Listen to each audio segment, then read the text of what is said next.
आइए आइए ब्योमकेश बाबू। आपको मकान ढूंढने में कोई तकलीफ तो नहीं हुई? जी बिल्कुल नहीं। मेरी पत्नी सत्यवती, मेरे मित्र जीत। नमस्कार, स्वागत है। मुझे बेहद खुशी है कि आपने हमारा निमंत्रण स्वीकार किया। मेरी बेटी रजनी। आइए बेटी, जरा ध्यान रखना। अब आपकी तबीयत कैसी है? जी अच्छी है। यहाँ के डॉक्टर घटक दवा दे रहे हैं। अच्छा अच्छा, लीजिए, वो रहे डॉक्टर घटक। आपसे तो आपका परिचय है ही है। आप हैं हमारे यहाँ के फोटोग्राफर नकुल सरकार और आपकी पत्नी। नमस्कार। आप ब्योमकेश बाबू और अजीत। आपका नाम तो बहुत सुना है, आज दर्शन भी हो गए। अच्छा हुआ। अरे मालती भाभी नहीं आई? बस आती ही होंगी। चौधरी जी कहाँ? यहीं पर तो हैं। तो मिसिस शोम हमेशा की तरह लेट लतीफ। ब्योमकेश से तो परिचय है ही आपका। इन्हीं के मकान में तो किराएदार है हम। लीजिए, उषानाथ बाबू वहां खड़े, चुपचाप आइए। मैंने जो किताब दी पढ़ी आपने? आप हैं हमारी सरकारी ट्रेजरी के चीफ अकाउंटेंट उषानाथ घोष और इनकी पत्नी। और आप हैं कलकत्ता के मशहूर जासूस ब्योमकेश बख्शी और आपके साथी अजीत बनर्जी। ये क्या कर रहा है? अरे चौधरी साहब कहाँ हैं आप? आइए आइए। ब्योमकेश बख्शी से मिलने के लिए बड़े बेचैन थे ना आप? मिलिए। ब्योमकेश बख्शी और आपके साथी अजीत बनर्जी। आप हैं हमारे यहाँ के बैंक मैनेजर मिस्टर अमर राहा। अच्छा, कीर्तिमान व्यक्ति से मिलने की किसकी इच्छा नहीं होती। चौधरी साहब आप भी तो बड़े बेचैन थे ना। आइए आइए भाई, हम तो सोच रहे थे आप आ ही नहीं पाएंगे। आइए। हमारे यहाँ के डीएसपी मिस्टर पुरंदर पांडे। नमस्कार नमस्कार। आपको मिलने की कब से तमन्ना थी, लेकिन अफसोस आप हमारे यहाँ आए और हमारे पास कोई भी ऐसा पेचीदा रहस्य नहीं जो आपको पेश कर सके। यहाँ ये सब होता नहीं है, सब सीधे साधे लोग हैं। छोटी मोटी कोई चोरी ना होती हो ऐसी कोई बात नहीं, लेकिन आप लोगों के दिमाग अड़ाने योग्य यहाँ कुछ नहीं। अच्छा ही है, हम यहाँ हवा बदली के लिए आए हैं। आइए इस तरफ। आइए प्लीज। अभी अभी हमारे डीएसपी साहब ने बताया कि हमारे यहाँ पर पेचीदा रहस्यों का अत्यंत अकाल है। लेकिन जरा आप इस बात पर सोचकर देखिए कि ये बात कहाँ तक सच है, क्योंकि कल रात हमारे यहाँ एक चोर आया था। कुछ चोरी वोरी भी हुई है? नहीं। यहीं पर तो रहस्य और भी पेचीदा हो जाता है। कोई सामान चोरी नहीं हुआ सिवाय दीवार पर से एक फोटोग्राफ की, और एक खिड़की खुली हुई थी। फोटो कौन सी थी? एक ग्रुप फोटोग्राफ था। हम लोग तकरीबन 1 महीना पहले पिकनिक पर गए थे, वहीं पर नकुल बाबू ने खींची थी। कमाल है, चोरों को और कुछ नहीं मिला। आपके कमरे में तो काफी कीमती सामान मौजूद है। जी हाँ, चांदी के बहुत सारे फूलदान हैं, चांदी का डाइनिंग सेट है और भी बहुत सारा कीमती सामान है। लेकिन चोर सब सामान छोड़कर सिर्फ एक फोटोग्राफ लेकर गायब हो गया। कहिए, इसे आप जटिल समस्या कहेंगे या नहीं? आप इसे जटिल समस्या समझना चाहें तो समझें।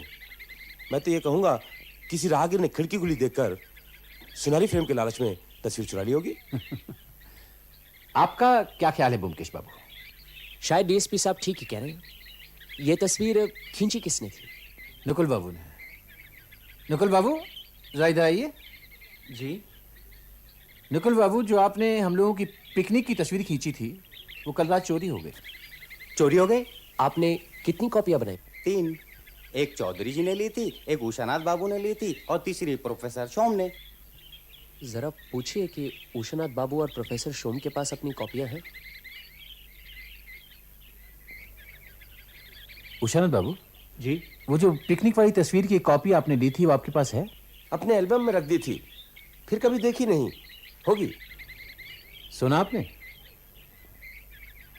अरे प्रोफेसर शोम, आपके पास पिकनिक वाली तस्वीर की कॉपी है? वो शायद कह नहीं सकता। अरे नहीं है तो दूसरी कॉपी ले लीजिए। नकुल बाबू, एक कॉपी मुझे भी चाहिए, मैं भी उस ग्रुप में था। वो तस्वीर अब मिलना मुश्किल है अमर बाबू। क्यों? नेगेटिव पता नहीं कहाँ खो गया। अरे नेगेटिव कहाँ गए? दूसरे नेगेटिव्स के साथ में 2 दिन के लिए कलकत्ता चला गया था। वापस आया तो देखा वहाँ पे मिल ही नहीं रहा। अरे वहीं कहीं होगी, ढूंढ कर देखना। जी नमस्कार। नमस्ते। आपको परसों रुपए दिए थे ना, फिर क्यों आया? नहीं सर, मैं रुपये मांगने नहीं आया। आपकी एक तस्वीर बनाई थी मैंने, वो दिखाना चाहता हूँ। मेरी?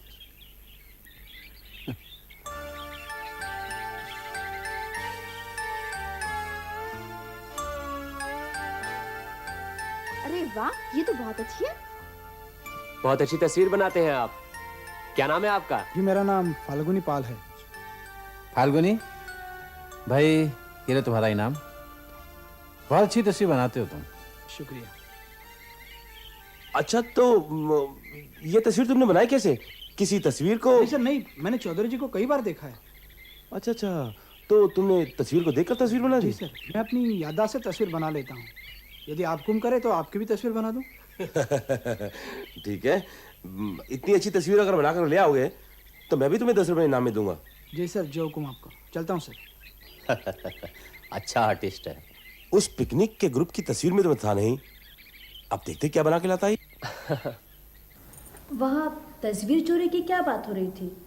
मेरे कुछ समझ में नहीं आया। आज की पार्टी में जो लोग थे वो एक पिकनिक पर गए थे। वहां उन्होंने एक ग्रुप फोटोग्राफ खिंचवाई थी। उस फोटोग्राफ का एक कॉपी चोरी हो गया है। बाकी की 2 फोटो है या नहीं कुछ पता नहीं, और तस्वीर का नेगेटिव भी नहीं मिल रहा। हर चोरी करने वाले का अलग अलग मकसद होता है।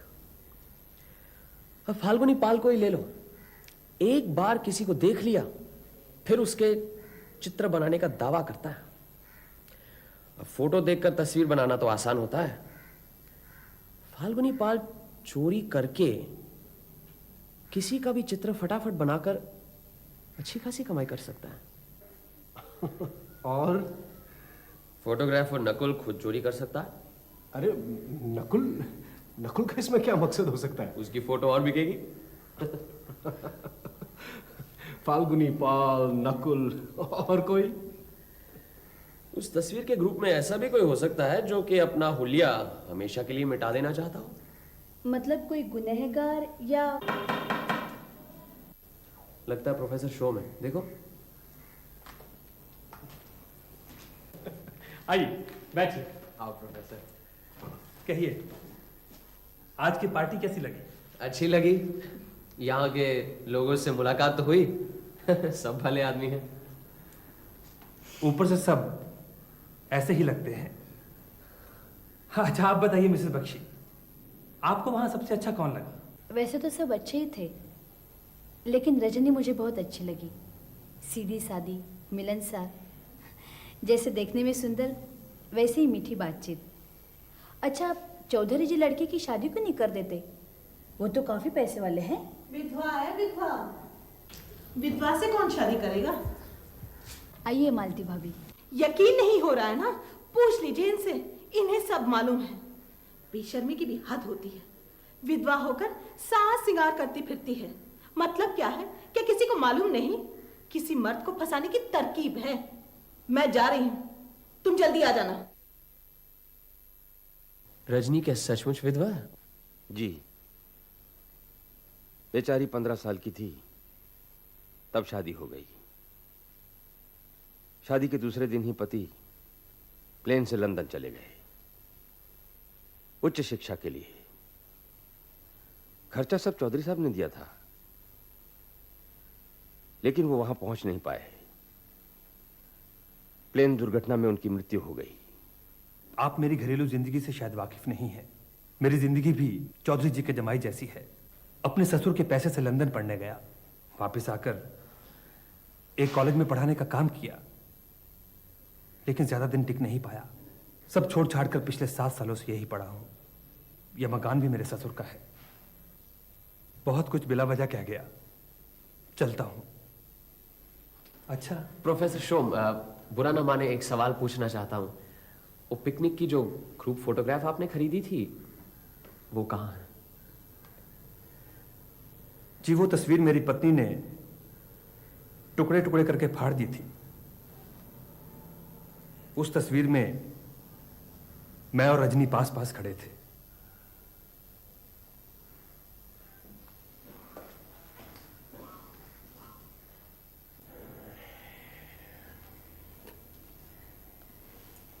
कोई कुछ भी कहे, रजनी बहुत अच्छी लड़की है।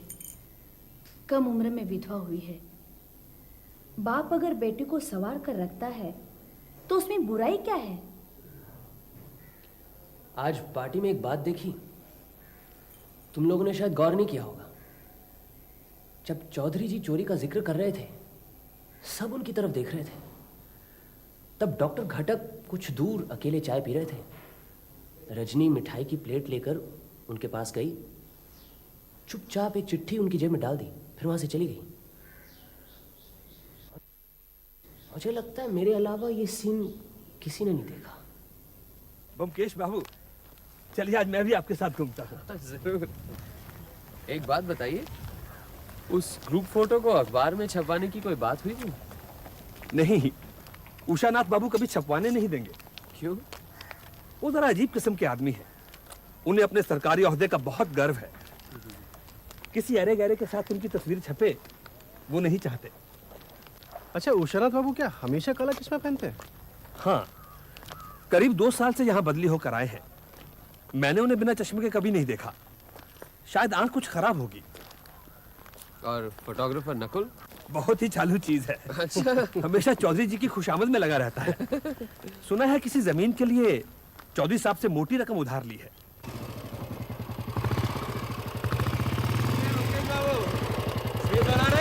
बस यूं ही। फाल्गुनी पाल ने आपकी तस्वीर बनाई? अरे कमाल का आर्टिस्ट है, दूसरे ही दिन तस्वीर बना के ले आया, हूबहू मेरे जैसी। सचमुच बहुत गुनी आदमी है। 10 रुपए देने पड़े। रहता कहाँ है? अरे बस ये मत पूछो, इधर उधर रात कहीं भी काट लेता। शराब, गांजा, चरस कुछ भी तो नहीं छोड़ता। चौधरी जी को दे आई, उन्होंने अपने बंगले के कोने में रहने का इंतजाम कर दिया। आप सुबह सुबह कहाँ चल दिए? अरे बस चौधरी जी के यहाँ जा रहा हूँ, सुना है उनकी तबीयत खराब है। अच्छा, क्या हुआ? अरे होगा क्या, दमे के मारी से। सोचता हूँ मैं भी मिलाऊं। तो फिर पीछे बैठो ना, लौटते वक्त आपको छोड़ दूंगा। अच्छा बमकेश बाबू। अच्छा, चौधरी जी से कहना मैं शाम को आऊंगा। हाँ, मैं कह दूंगा। और अब मैं चलता हूँ। चलो अब हम भी चलते हैं। अच्छा तो अरे ब्योमकेश बाबू, नमस्कार। नमस्कार। अरे आपको भनक कैसे पड़ी? किस बात की भनक? अरे भैया, आप यहाँ टपक कैसे पड़े? घूमने निकले थे, सोचा उषानाथ बाबू से मिलते जाए। ये तो आपने बहुत अच्छा किया। कल रात को इनके घर में भी चोरी हो गई। अच्छा, हाँ। क्या चोरी हो गया? वो अभी पता नहीं। हम सब ऊपर सोते हैं ना, नीचे कोई नहीं रहता। कल रात या हो सकता है सुबह सुबह चोर नीचे के कमरे में घुसकर अलमारी खोलने की कोशिश की किसी चाबी से, लेकिन खोल नहीं सका। चाबी वही ताले में अटकी पड़ी है। ये अलमारी में है क्या? कुछ जरूरी कागजात है और एक बक्से में मेरे पत्नी के सारे गहने हैं। अच्छा, इसका मतलब है वो अलमारी से कुछ ले जा नहीं सका। वो तो अलमारी जब खुलेगी तब मालूम पड़ेगा। एक चाबी वाले को बुलाया। चलिए अंदर आइए ना, अभी आइए डीएसपी साहब। आइए। ये देखिए चाबी, अभी तक अटकी हुई है।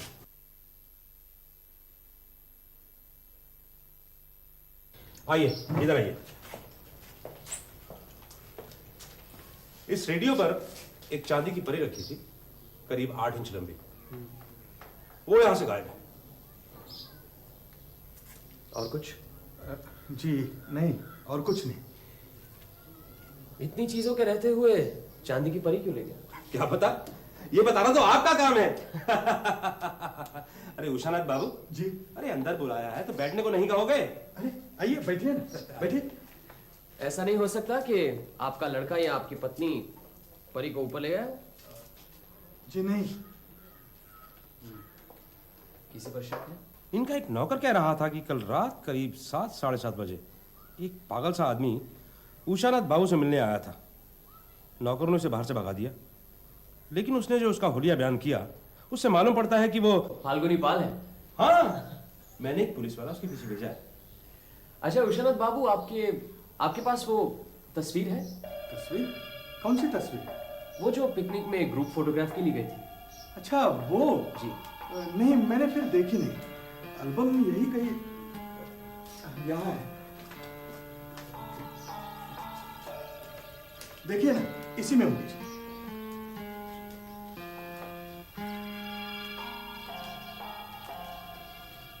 इसमें तो सिंगल या 2 जनों की तस्वीरें नजर आती हैं। ग्रुप फोटोग्राफ तो कोई है ही नहीं है। देखिए। उषानाथ बाबू, आप बेफिक्र रहिए, चोर ने कोई चोरी नहीं की है। अलमारी में गहनों का बक्सा भी सुरक्षित है। हो सकता है ढूंढने पर वो चांदी की परी मिल जाए। चलो अजीत, चोर का पता लगने पर हमें बताइएगा जरूर। हाँ जरूर बताऊंगा। एल्बम देखते समय उषानाथ बाबू ने एक बार अपना चश्मा ऊपर किया था, तुमने गौर किया? नहीं, कोई खास बात थी? उनकी बाईं आंख पत्थर की है। हैं? इसीलिए काला चश्मा पहनते हैं? कमाल है।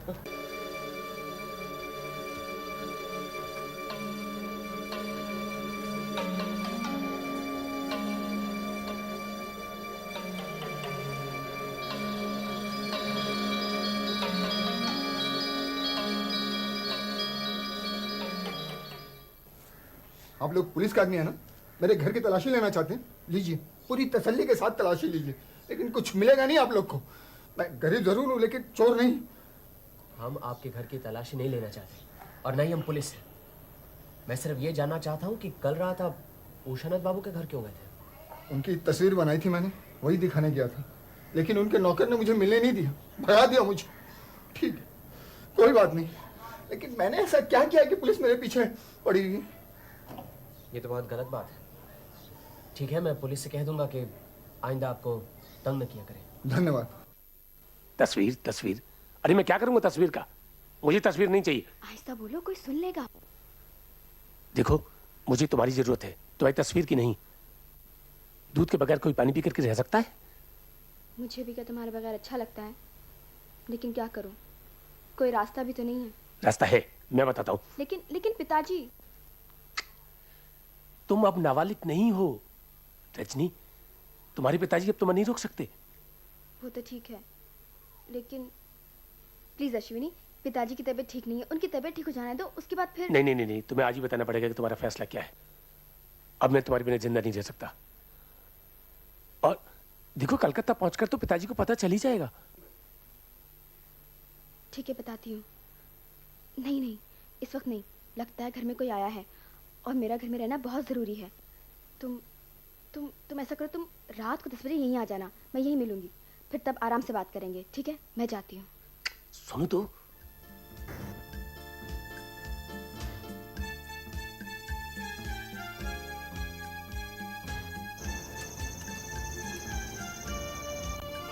चलो, अब चौधरी जी को मिलने की कोई जरूरत नहीं। ये आदमी कौन था? पहचाना नहीं तुमने? नहीं। हमारे मकान मालिक प्रोफेसर शोम थे। क्या?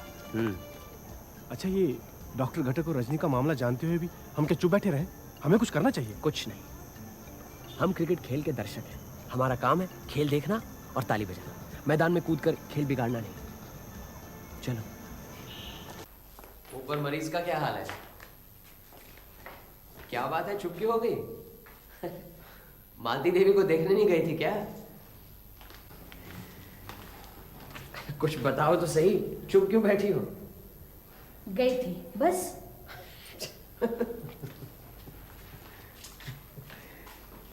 क्या बात है भाभी, नाराज क्यों? उस सड़ी औरत के पास जाना ही गलती थी। क्यों? इतनी गंदी और गलीज है, सारा वक्त अपने पति को गाली देती रही। छी।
फिर रात को प्रोफेसर शोम वापस कब आए? 11:30 बजे। देखना तो जरा कौन है। अच्छा बताओ तो, कौन आया होगा? लगता है कोई पहली बार ही आया है। नमस्कार। नमस्कार ब्योमकेश बाबू।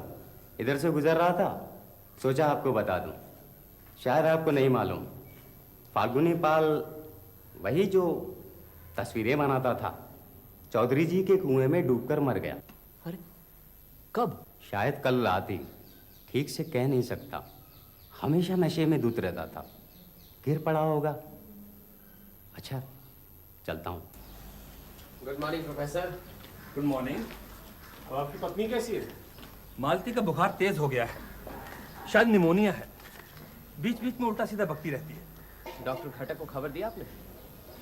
डॉक्टर घटक से कुछ फायदा नहीं, मैंने दूसरा डॉक्टर बुलवाया है। क्यों, भरोसा नहीं आपको उन पर? जब मैं यहाँ आया था तो आपने उन्हीं की सिफारिश तो की थी। प्रोफेसर शोम, कल रात 11 बजे आप कहाँ थे?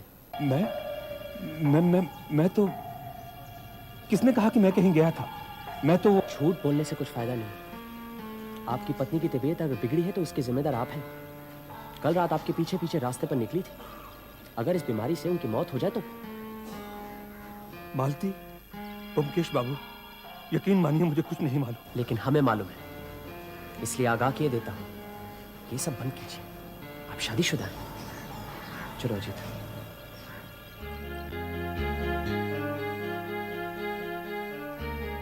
देखिए, आपकी लड़की को टाइफाइड हुआ है, उसे ठीक होने में थोड़ा वक्त लगेगा। मैं आजकल थोड़ी लंबी म्याद के केस नहीं ले रहा हूँ। आप डॉक्टर शिंदर को दिखाइए ना, वो अच्छे डॉक्टर है, उन्हें दिखाइए। आइए आइए आइए। जब मरीज खुद डॉक्टर के पास चला है तो समझ लेना चाहिए कि मरीज का हाल अच्छा है।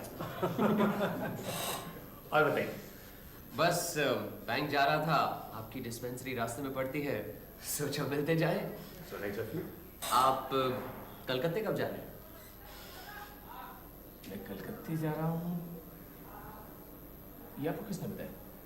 नहीं, आप कह रहे थे आप लंबी मियाद के केस नहीं ले रहे हैं, इसलिए। हाँ, वो जल्दी बस कलकत्ते एक बार जाने की इच्छा है। अच्छा, चौधरी जी अब कैसे हैं? अब तो काफी अच्छे हैं। अरे हाँ, मुझे उन्हें देखने के लिए जाना था। और रजनी देवी? तो ठीक है, उन्हें क्या हुआ? वो भी कलकत्ते जा रही है? व्योमकेश बाबू, आप यहाँ हवा खाने आए, जासूसी करने के लिए नहीं। जिन बातों से आपका मतलब नहीं है उनमें अगर आप दखलंदाजी ना करें तो अच्छा होगा।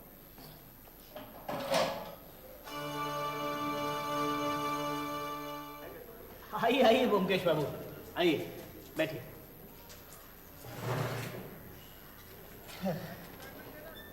रोज सोचता हूँ कि एक बार मिलाऊं, लेकिन काम ही इतना आ जाता है कि बस। भाई, रुपए पैसे के बीच रहने के लिए नसीब चाहिए। अरे कैसा नसीब ब्योमकेश बाबू, शक्कर ढोने वाला बैल रोज घास फूस ही खाता है। ये भी कोई नौकरी है? मेरा बस चले तो सब छोड़ छाड़ के चला जाऊं। कहाँ जाएंगे? बम्बई, कलकत्ता या फिर लंदन। मधु, और बताइए क्या सेवा कर सकता हूँ? बस ये पैसे दिलवा दीजिए। हाँ हाँ जरूर। मधु, ये चेक काउंटर पे ले जाओ और उनसे कहना कि रुपए यहीं भिजवा दें जल्दी, और चाय भिजवाओ। फाल्गुनी पाल मर गया है, सुना होगा। क्या? वो आर्टिस्ट मर गया? जी, सुना खुदकुशी कर ली। बेचारा बहुत तकलीफ में था, कल ही आया था मेरे पास। कल? कब? कल सुबह मेरी एक तस्वीर बनाई थी उसने, वही देने। अच्छा, तो आपने क्या वो तस्वीर खरीदी? 20 रुपए दिए थे मैंने। अब आर्टिस्ट की कद्र करनी चाहिए ना। बिल्कुल जी, जरूर दीजिए आपके। ये लीजिए, आपको दिया।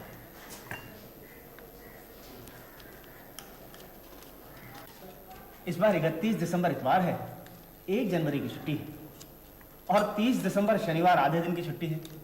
तो मैं सोचता हूँ मैं भी 30 दिसंबर को कलकत्ता जाऊँ, 2.5 दिन की छुट्टी है। बहुत बहुत धन्यवाद। अच्छा अमर बाबू। अच्छा अरे ओमकेश बाबू, आपकी बात बिल्कुल सच निकली। अच्छा, अलमारी में से कुछ भी चोरी नहीं गया, और तो और चांदी की परी भी मिल गई। पर वो ग्रुप फोटोग्राफ नहीं मिला, यही ना? हाँ हाँ हाँ, बिल्कुल ठीक है। बैठिए। शुक्रिया। अच्छा, वो चांदी की परी कहाँ मिली? चौधरी के कुएं में। फाल्गुनी की लाश निकालने के बाद वो कुएं में ही मिली। और कुछ? और क्या मिलेगा? कुछ नहीं। पोस्टमार्टम की रिपोर्ट आ गई? हाँ, पोस्टमार्टम की रिपोर्ट से साफ जाहिर है कि उसकी मौत कुएं में गिरने से नहीं, बल्कि मौत के बाद उसकी लाश को उठाकर कुएं में फेंक दिया गया था। मतलब कल रात किसी ने उसकी हत्या की है और फिर उसे उठाकर कुएं में फेंक दिया। उसने खुदकुशी नहीं की? नहीं, बिल्कुल नहीं। नहीं, लेकिन फाल्गुनी जैसे बेकार आदमी को मारकर किसी को क्या फायदा हो सकता है? कुछ तो फायदा होगा, वरना कोई उसका खून क्यों करने लगा? अच्छा, वो चांदी की परी कुएं में कैसे पहुंची? भाई, हो सकता है फाल्गुनी चोर हो, यू नो। उसके शरीर पर किसी जख्म या चोट के निशान पाए गए थे? नहीं, लेकिन उसकी पेट में भारी मात्रा में अफीम मिली है। शराब के साथ अफीम मिला गई थी। समझा। देखिए डीएसपी साहब, फाल्गुनी की मौत कैसे हुई ये कोई बड़ी बात नहीं है, लेकिन क्यों हुई इसका हमें पता लगाना है।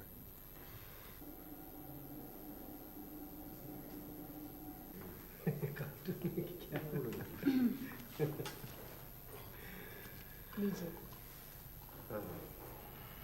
तुम्हारे तस्वीर चोर का क्या हुआ? आज रात तो हम यहाँ से जा रहे हैं। आज 30 दिसंबर है, शनिवार। आज रात को ही उस तस्वीर चोर का भी पता लग जाएगा। कैसे? पहले हमें बैंक जाना है, वहां से अकाउंट बंद करवा के तो पैसे निकलवाने हैं। फिर चौधरी जी के यहाँ भी जाना है, गाड़ी जो लेनी है उनकी। कौन है तस्वीर चोर? कल सुबह कलकत्ते पहुंचकर सब बता दूंगा तुम्हें। अजीत, तुम सत्या को लेकर स्टेशन आ जाना, मुझे वहां जल्दी पहुंचना है। क्यों? कल इतवार है, परसों 1 तारीख सोमवार, 2 दिन छुट्टी है, इसीलिए काफी लोग कलकत्ता जा रहे हैं। उन्हीं लोगों में हमारा तस्वीर चोर भी है। वहीं पर डीएसपी साहब के साथ अपॉइंटमेंट है। चलो पहले बैंक जाना है, बैंक आज आधा दिन का ही है। नमस्कार विश्वनाथ बाबू। नमस्कार। कलकत्ता जा रहे हैं? किसने कहा मैं कलकत्ता जा रहा हूँ? नया सूटकेस जो खरीदा है, सोचा शायद। अच्छा, आपकी वो चांदी की परी मिल गई? हाँ, मिल गई, और मैं कहीं नहीं जा रहा हूँ। क्या बात है, रजनी अफसर बिगड़ क्यों गए? ये भी शायद कलकत्ता जाना चाहते हैं, लेकिन नौकरी की वजह से जा नहीं पा रहे, इसलिए बिगड़ गए। नमस्कार। आप भी आज कलकत्ता जा रहे हैं? हाँ, आप भी आज ही जा रहे हैं ना? यहाँ सोचा 2 दिन की छुट्टी है, प्लीज बच्चों से मिलाता हूँ। जरूर। अच्छा हाँ।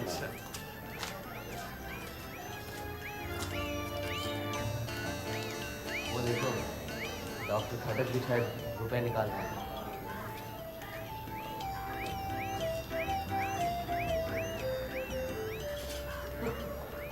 चलो आइए आइए बमकेश बाबू, आइए आइए आइए। रुपया पैसा जो निकालना है निकाल लीजिए, कल परसों 2 दिन की छुट्टी है। रुपए निकालने ही आए हैं? अच्छा। आप आज जा रहे हैं? हाँ, आज रात की गाड़ी से। वापस कब लौटे? बस परसों रात लौटाऊंगा। नमस्कार चौधरी जी। नमस्कार। हाय। अच्छा कि आप चले आए। दरअसल मैं एक दुविधा में हूँ। क्या हुआ? रजनी कल रात कलकत्ता चली गई। बिना आपको बताए? नहीं, ऐसी कोई बात नहीं है। तो फिर दुविधा कैसी? कलकत्ते में रजनी की एक मौसी रहती है। कल हम लोगों को एक तार मिला कि मौसी बहुत बीमार है, रजनी फौरन चली आए। तो रजनी कल रात को ही कलकत्ता चली गई। लेकिन अभी अभी मुझे ये 2 चिट्ठियां मिली, जिनमें से एक रजनी की मौसी की चिट्ठी है, खुद उनके हाथ की लिखी हुई। बिल्कुल मामूली चिट्ठी है, जैसे अक्सर आती है। इसमें बीमारी का कोई जिक्र नहीं है। और ये एक दूसरी चिट्ठी मिली है, बिल्कुल बेनामी। लगता है यहीं से किसी ने लिखी है।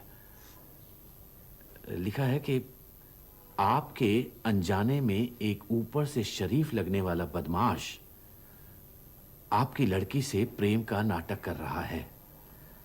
वो दोनों अगर यहां से भाग गए तो आपकी जो अच्छी खासी बदनामी होगी वो आप समझ सकते हैं। मैं आपको आगाह किए देता हूं, डॉक्टर घटक एक विश्वासघाती आदमी है, उस पर भरोसा मत कीजिए। ये तो पता नहीं किसने लिखी है, लेकिन अगर ये बात सच है तो। डॉक्टर घटक को तो आप जानते हैं, आपको क्या लगता है वो ऐसा काम करेगा? डॉक्टर घटक लगते तो शरीफ आदमी हैं, अक्सर यहां आते भी रहते हैं, लेकिन अब किसी के मन में क्या है ये कैसे कहा जा सकता है? वैसे आजकल डॉक्टर यही हैं? हाँ है, आज सुबह ही तो उन्हें देखा। फिर कोई बात नहीं, लगता है यूं ही किसी ने झूठी बेनामी चिट्ठी लिख दी है। लेकिन डॉक्टर घटक आज रात ही कलकत्ता जा रहा है। हैं? फिर? आप परेशान मत होइए चौधरी जी, आपकी लड़की समझदार है, ऐसा कुछ काम नहीं करेगी जिससे आपकी बदनामी हो। बस बस, आपके मुंह में घी शक्कर, भगवान करे ऐसा ही हो। चौधरी जी आपके पास एक अनुरोध लेकर आया हूं। हाँ हाँ कहिए। आपकी मोटर गाड़ी चाहिए, आज रात रेलवे स्टेशन जाना है, कुछ जरूरी काम है। ये भी कोई पूछने की बात है, आप ही की गाड़ी है, जब चाहे ले जाइए। बहुत बहुत धन्यवाद। ए रघु,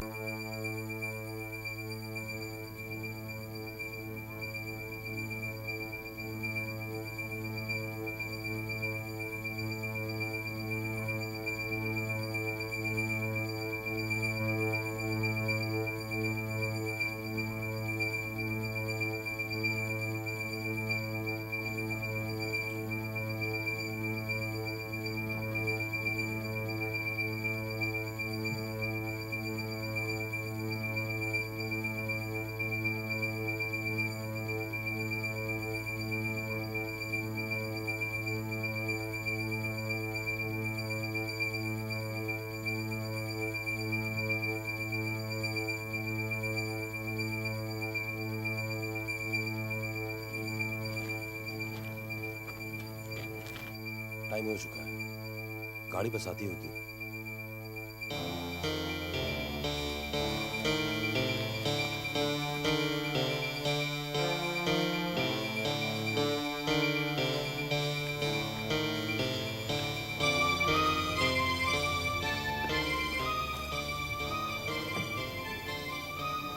आज आप जा नहीं पाएंगे अमर बाबू, आपको वापस चलना होगा। इंस्पेक्टर, तलाशी लो इनकी। कौन है ये? कौन है? क्या हुआ? क्या हुआ? अमर रहा, बैंक मैनेजर। जरा देखिए, जिंदा या मर गया? अमर बाबू,